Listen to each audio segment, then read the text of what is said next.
What's up, Panda Nation? Peter Von Panda here. Just picked up this chainsaw and it doesn't need any gas. Now, I've got gas, but I don't need it because I got this. It's a WEN chainsaw, and I picked this up because it's a brushless motor electric chainsaw. And you checked out, hopefully my other video, that I picked up a Sunjo chainsaw. Really liked it, and works fine. But I'll tell you, the accessories for it are really expensive, especially the batteries. And so I wanted to pick this up because this whole thing right here, as I'm unboxing it, is pretty amazing. With the battery and the charger, presumably, which I think is in this box, this whole thing was like $164. And so it's actually cheaper than just the battery and the charger from Sunjo. So I'm really impressed with that. Now, it's obviously not a brand that I am intimately familiar with. Looks like this is the charger. Looks like a very big charger, kind of lithium ion battery. You can see 3 prongs in the back here. Comes with this little rubber block, which I assume would slide in here so that you could kind of prop it up, maybe in your garage or on your workbench. There's also a couple of holes in the back here, which is kind of nice, so that you could attach this kind of like key mod to your wall if you wanted to charge this on the wall. And then we have some lights on this side, and as we'll show you here what the symbols are, I guess, when both lights are fully lit, it's fully charged. We have a 2-prong outlet here on a fairly long cord, so 40 volt max lithium charger here.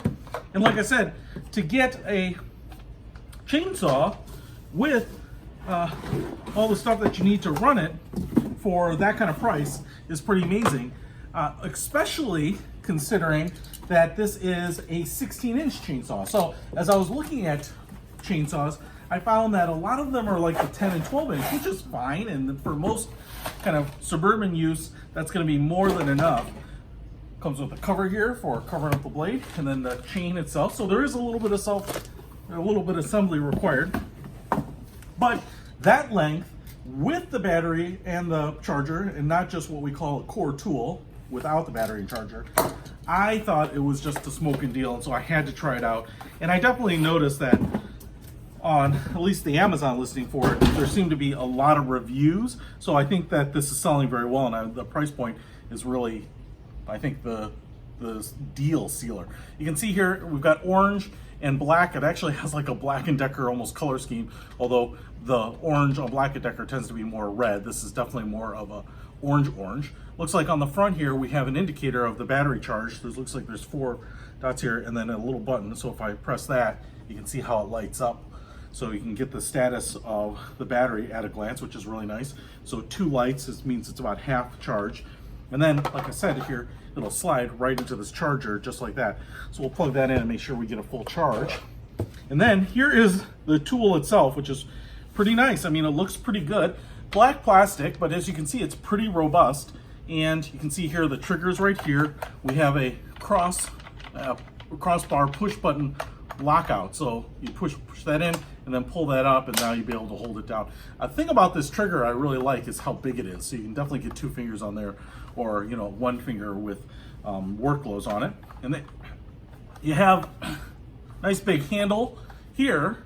It might be a little hard to see. So I could grab it up on the top, or I could grab it on the side. So if you're cutting down a tree on the side, you've got a nice angle to work with. Now, if I were a lefty, I'd probably need it on this side, but you have to work righty. Hand guard right here, and push forward to brake. Keep hand behind the brake. Okay, so interesting. Okay, so that kind of toggles a little bit. You also have a little translucent window here, and that's for bar and chain oil, which looks like you're going to put in here. And I assume this is not going to come filled. I'm always kind of curious. You pour it right in there, and I like that it has a window. Bar and chain oil, whenever I've gotten it, this is a little aside, it always says like biodegradable, which makes me kind of think it's just vegetable oil. Because what other kind of oil is biodegradable? There's also a little rubber gasket and seal on there, which I think is going to kind of pop into the cap here. So unfortunately I kind of pulled that out, but when I fill that up, I'll make sure that gasket's in place so that I don't get any leakage.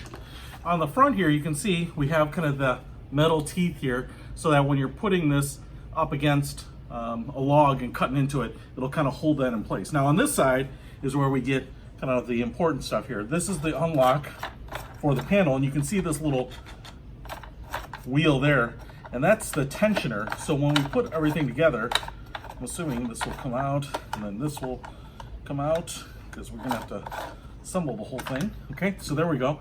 And this will be your tensioner. You can see we have a threaded screw right here, and then we have a little knob on it right there. And so when I move this, it's going to pull that in and out.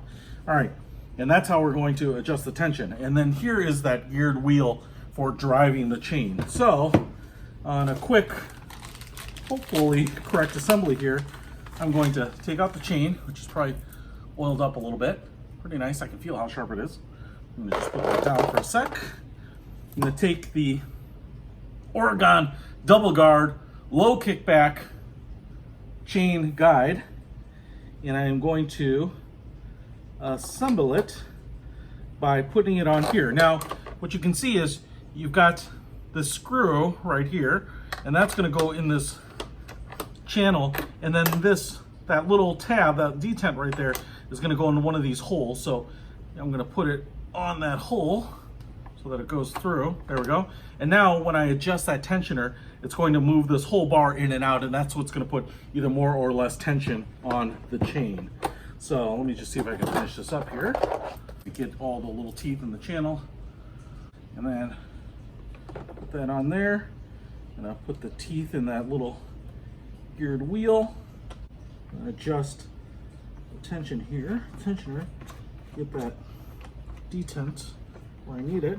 I got that on there. All right.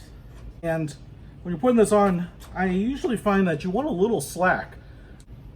And then when you have that all put together, just put this guide back on here, and then you're going to screw this down, which is going to be that threaded post right in the middle, and tighten it down to keep this cover on. And there we have it. The chainsaw. Yeah, baby. All right. And then when you take this battery, as you can see here, we have a big cavity right on the top, and the battery is going to go in only one way, right here, like this. And there's a little release button right here to get it back out. So it does lock in there. I've got a kind of an interesting piece right here. It's this kickback guard, which has never been on a chainsaw that I've ever had before. And so what it ends up being is if it kind of kicks back and hits your hand here, it kind of pushes this flat forward. Now, the chainsaw should not work. Even if I push in the safety and pull the trigger, doesn't work. What this actually has to do is be pushed back, and now it should be in a functional state. Now the only thing left to do is charge up the battery, oil this sucker up, and then try it on some wood. All right, guys, out here with some wood. Now, what actually I have here are a couple of logs. They're actually too long for my wood burning stove, so trimming these down is kind of the key thing here. Now, I've got the battery all charged up, as you might be able to see here. I hit the button here. You can see that is all charged up. So put that in, lock it in here. I've also got my kickback guard placed all the way back. So that's if the saw gets kicked back, your hand's gonna push this forward and then turn it off. So gotta have that all the way pulled back, have all your safety gear, remove the chain guard. I also have this sucker filled up with bar and chain oil, about 4 ounces, that's all it takes. Now, I do wanna show you on the function check here that what you have to do is you have to press this button and then pull the trigger. Now, I will say, when you pull the trigger, it takes just a second for it to kind of like fire up. So you can see just a little delay, which is kind of nice. It gives you a little second to react. So pulling up, and then it starts cutting. Now, what I want to do here is just see how it works on this log. This is about, call it about 6 inches in diameter, and really all I need to do is trim off the edge so that it can fit in my stove.